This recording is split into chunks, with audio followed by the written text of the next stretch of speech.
This morning with what the President of the United States has called the dawn of a new Middle East. People on both sides are assessing what happens next, one day after the historic peace agreement was signed. President Trump was flanked by world leaders yesterday as he signed the plan he helped broker. He declared that just over 2 years after October 7th, the war was over and the phase 2 of the agreement had begun. But others are being more cautious. Yet, there are still celebrations and heartbreak for some families after yesterday's reunions.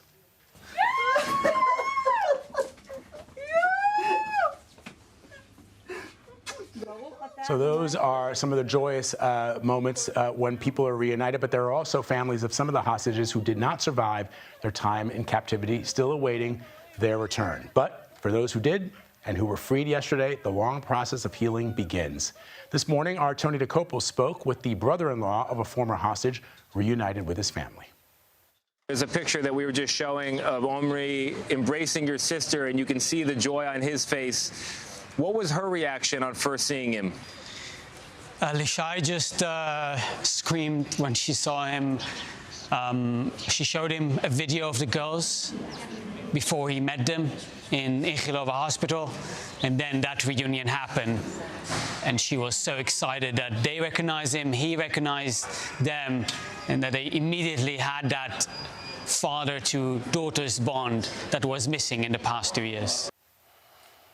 Meanwhile, tensions remain despite those significant steps yesterday towards peace. Israel's military said this morning it opened fire on several suspects it claims were approaching its troops at a designated border spot. Tony also spoke with an IDF spokesperson about situations just like this.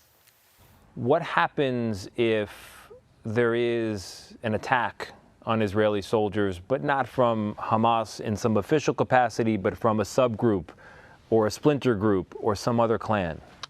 Well, whatever it may be, our first obligation for our troops is to protect them and to provide them the necessary means to protect themselves. And that's something that's going to happen. We've been very clear about it. We do have the freedom to protect our troops, of course.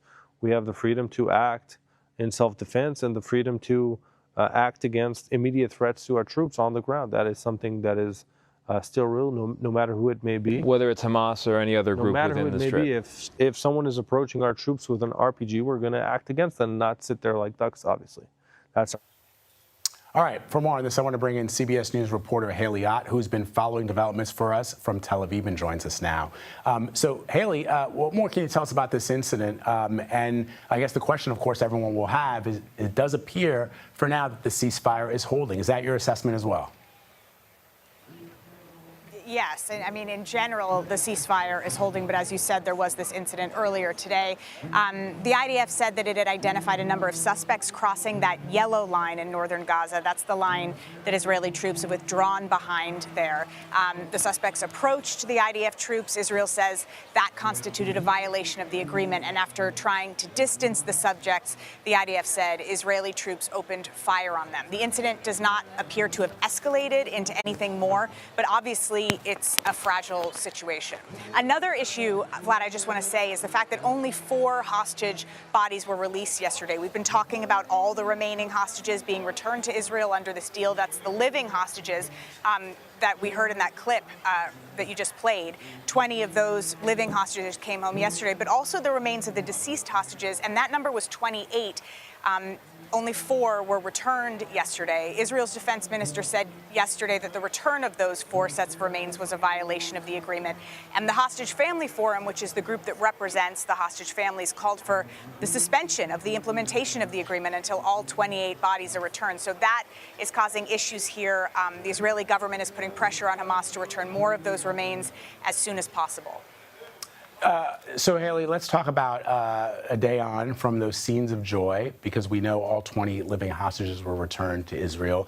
What's the mood like there in Hostage Square? And one of the things that Tony and I were talking about during CBS Mornings, of course, is you juxtapose the images of joy and jubilation for people who are reunited with their loved ones with the pain and suffering of those families who still have those remains being held by Hamas in Gaza, and right now their pain has no end.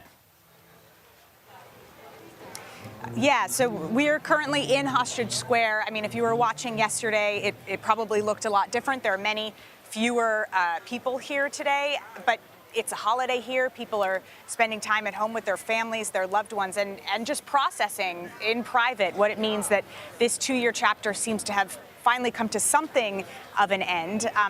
Earlier today, we actually visited one of the hospitals where 5 of the living hostages who were released yesterday are being cared for. They're getting treated for physical things like malnutrition, but also any mental health effects from their time in captivity. And as we were going in, we saw some of the children of one of those hostages leaving, having just reunited with their father yesterday for the first time in 2 years. So this is an incredibly fragile situation. The ceasefire is fragile, but it is holding, and people here are eager to begin that healing.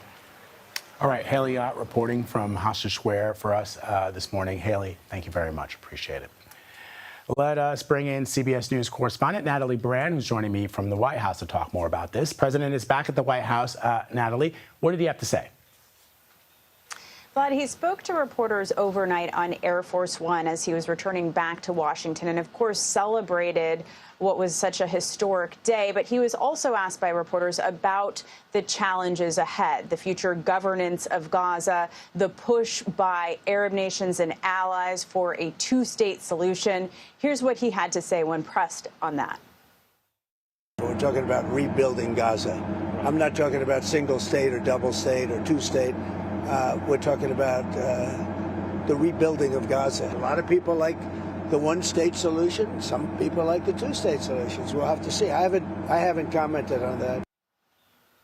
So not really giving a full answer there, saying we'll have to see, and that the immediate focus in his mind is rebuilding, reconstruction, restoring basic needs to the people of Gaza. And as you may remember, in the 20-point peace plan, which the president says he's committed to fulfilling all of it, it also calls for a temporary apolitical committee to govern Gaza, comprised of Palestinians, international experts, with oversight from an international board of peace chaired by the president and yet to be announced heads of state. The timeline of that, Vlad, unclear. And we know something else that's on the president's mind is security in Gaza. The peace plan calls for it to be demilitarized, of course, for disarming of Hamas, which will remain to be a future challenge. But it calls for what the president is saying would be a civilian police force to provide security to the citizens in Gaza.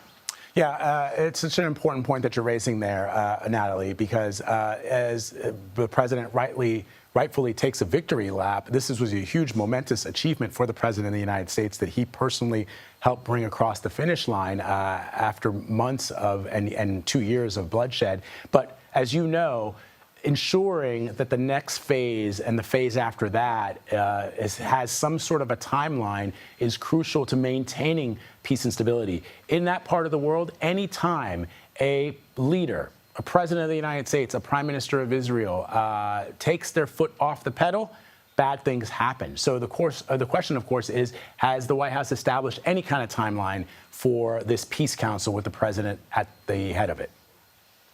Not as of yet, and those questions will be asked to the president himself when he goes back before cameras later this afternoon. But, you know, what was notable yesterday is Special Envoy Steve Witkoff and the president's son-in-law, Jared Kushner, who were there in Egypt alongside him yesterday, said that they are really dug in, that they will be involved in future phases, that they've already begun working on the implementation of this plan. So it seems that they are very invested in this. And again, the president, as future chairman of this Board of Peace, will be involved as well. But what was notable is the former Secretary of State, Antony Blinken, in a long, lengthy social media post on this topic, said that, you know, the implementation of this post-conflict plan really has to happen as quickly as possible. All right, Natalie, thank you very much as always. Appreciate you.